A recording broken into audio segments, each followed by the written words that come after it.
Hidi zo'r ekan lekin buni original bilan biriga bir ekan. O'zimga oldim, endi senga ham bitta yaxshi atrdama beraman onasi.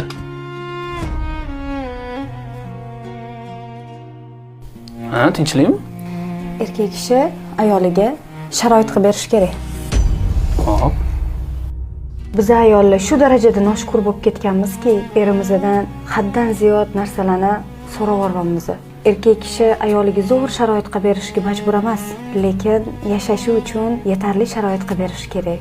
O'ylab qarasam, chiroyli uyim bor. Uyimda chirog'im, gazim, oqib turgan suvim bor. Xolodilnigimizning ichida juda ham ko'p bo'lmasa ham, yeyishga yetarli rozg'orimiz bor. Aslida bu narsalar ko'p ayollarning ko'ziga ko'rinmaydi, lekin shu narsalarga ham shukr qilishimiz kerak.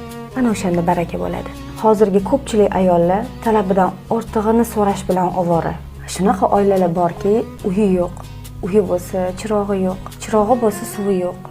Suvi bo'lsa, ro'zg'ori yo'q. Biz juda noshukur bo'lib ketdik. Erimizni topganiga qanoat qilmay qo'ydik. Yana ham zo'r sharoit qilib bering deb umrimizni o'tkazyapmiz. Xo'sh. O'ylab qarasam, menga shunaqa sharoitlarni qilib berganingiz uchun sizga bir marta ham rahmat etmagan ekanman.